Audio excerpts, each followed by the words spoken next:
But Police Scotland have been accused of making it up as they go, as discrepancies have emerged in the recording of hate crime allegations about J.K. Rowling. It comes as a former officer said police have been pulled from other parts of the force to deal with hate crime complaints made under the SNP's new law, after more than 3,000 complaints were made.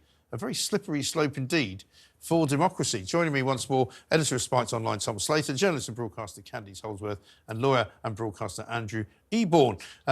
Welcome back once again, guys. I mean, this story is something that I watched from afar over the course of the last few days, unravelling and sort of peaking, I suppose, in stupidity when it turns out that the person who's been most complained about is old Humza Useless, as I like to call him. You know, he's managed to kibosh his own job. And then it's a sort of special Harry Carey that the SNP leaders do, isn't it? You know, exactly. Nicola Sturgeon already sacrificed her career on the altar of transgender madness, and he's doing the same thing. Absolutely, and he's quite literally kind of signed his own death warrant. Yeah. In this respect. The fact that he's become the #1 complained against hate criminal in Scotland because his own piece of legislation, as Justice Secretary, he ushered this thing through Holyrood. Right. It's absolutely perfect. I can't have been the only one who lost whole mornings calling up Police Scotland, making their complaints, and it's just complete farce. I mean, they received almost between 3,000 and 4,000 complaints in the first 24 hours. Right. Scottish police generally get about 900 complaints a day, full stop. Right. And the fact that in the run-up to this, do you remember when they said, a few weeks back, they said, we're stretched at the moment with police, there's a lot going on, so we're only really going to attend some crimes, we're going to take a proportionate response. These, they've said they're going to investigate every single one. So it's a mess of their own making, from Humza They've use created to the police, all of this, haven't they? But what a mess it is. I know. Incredible. And Candice, apparently they've already come out, the police, and said that so far, of all the complaints made against J.K. Rowling, slightly fewer than have been made against old Useless, that they don't reach the level of criminality that causes them to charge anybody with a crime. And what a lot of people have said is, well, this is quite inconsistent with what you were saying before. So, I mean, it just goes to show the whole thing, I mean, is so ill-planned. I mean, there is no way that they can actually start prosecuting people like J.K. Rowling for so-called misgendering. I mean, there's just no way. It would make them look an absolute laughingstock. How are they going to implement this exactly? Well, Andrew, presumably any decent barrister would demolish this in a court of Absolutely. law and say, you're basically trying to make it illegal for people to say things which are true. Exactly. And I mean, the that reality doesn't make any sense. It's always freedom of speech, but not freedom from consequences. And actually, J.K. Rowling, as in bowling, to her absolute defence, basically tested people. So look, come and arrest me. I'm going to say this. I'm going to say biological men are biological men. That's the end of the story. And if that's a hate speech, then let me know. And if that fulfills, come and arrest me. Exactly. So that was her taunt, if you like, to the police. It was a victory for her on April Fool's Day. Well, it's a victory for common sense. And that's what happens. And it's this two-tiered test. The first is whether the person actually behaved in a manner that was a reasonable person would consider to be threatening or abusive. So that has to be reasonable. It's not just the victim. And the second test is whether the person intended to stir up hatred. So you need to look at both those. But both of those things are completely subjective, aren't they? And also, the one group of people that doesn't appear to be protected here is Candice women, right? Yeah. They said they're working on something to do with good. women. Oh, no. I don't even want to know what that is going to look like. I mean, that could look absolutely terrible. I mean, it'll be all kinds of things. It could be like microaggressions and things like that. You know, putting a hand on a knee. I mean, just really, really, really ridiculous things. If we can look at this as an example of what to look forward to. This is the whole problem with having these sort of definitions of hate. Well, it's woolly language, and that's the real problem about people have to enforce it. And when the police come out and say they investigate every single complaint, if they don't do that, it's a nightmare. If they do that, they're going to miss out on other things as well. But just to put it in perspective, the legislation basically broadened. The problem originally was about racial hatred. They then added other characteristics of disability, religion, sexual orientation, age, and transgender, but didn't mention sex. So, in other words, so they're trying to cover all the bases and failing. Do you think, Tom, this is a result of kind of the way that society has become, where politicians think that they can reshape it? They suddenly think that, you know, when I finish being First Minister of Scotland,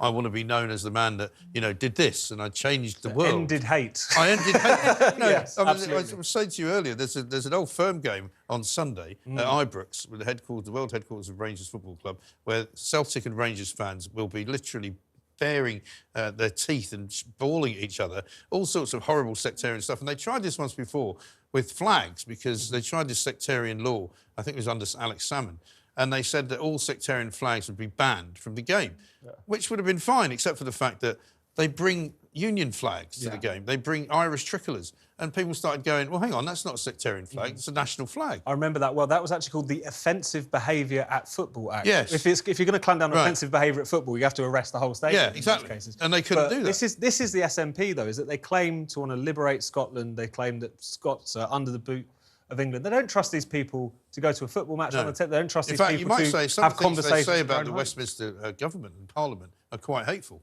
Yes. You know, they're definitely hateful. But this is why you can't police hate, because at the end of the day, one man's hate preacher is another man's freedom fighter. Yes. So therefore, the state should get out of the business of deciding what this is. But that's the problem for everybody in the game, because they're trying to work out, for those who have to enforce it. I do feel sorry for the police. But they've invented it, as Tom said. It's, nobody asked for this. Yeah. Oh, no, absolutely. But if you're empowered, or basically responsible for enforcing it, you need to have certainty. Woolly language, subjective language is not helpful.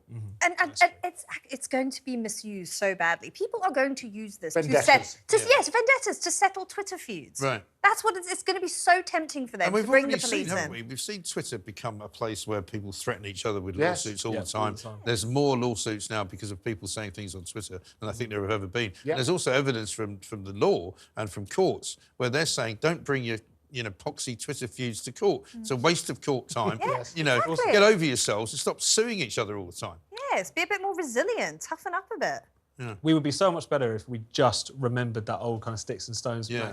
People being rude to you on the internet is not the worst thing that's ever happened to you. Go outside, talk to someone in real life. It will be fine. One of the good things which has happened in the last few hours is that previously they said that if a crime was reported against you, you would go on as the person who's been alleged to have committed it. Now what happens is the person who reports it goes on. So it's actually the focus is trying to get people to stop. Right. But haven't they also done something which is meant to be no longer a legal recourse in law, which is they've started to record, as some people say, some of J.K. Rowling's interventions as non-crime hate crime, which in England the constabularies are supposed to not be doing anymore. Well, that's one of those ones where every Tory Home Secretary says you've got to stop doing this, and they just carry on doing it. And this is really Orwellian. That phrase a bit overused, but non-crime. Yeah. It's like pre-crime. It's like things that can show up on a CRB check, for example. Exactly. You wouldn't know are on there. And we're talking about these things being subjective. This is absolutely subjective. Someone got a non-crime hate incident recorded against Amber Rudd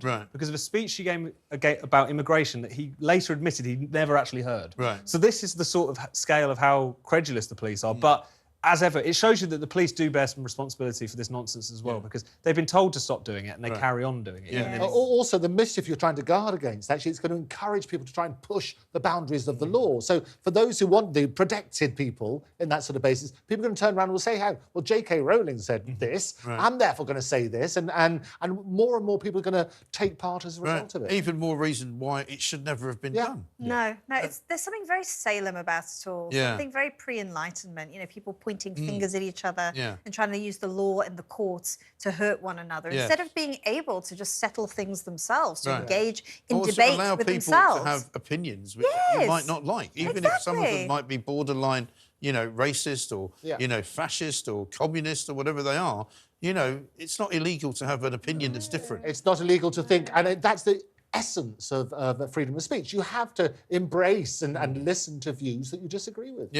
But this is not modern politics, is it? Modern politics, if you're on the left particularly, suggests that if you're on the right, you must be 1, a horrible person, 2, a bigot, 3, at least a racist of some strain or other. They don't allow any discourse really about anything. And when they do have it in the Labour Party, for example, about Gaza, they all start, sort of tearing each other to shreds. Yeah, that's the one form of free speech people on the Labour left these days will defend, is for your right to say dodgy to anti-Semitic things about Israel. But there is a problem, definitely on the left, as you say, Mike, where people think we're just one more ban away from utopia. If you stop people saying things, everything's going to be perfect. Not only is it stupid, it's also really dangerous. It leads us down the road of not just farcical restrictions, but really authoritarian. Yeah, and it's all wrong.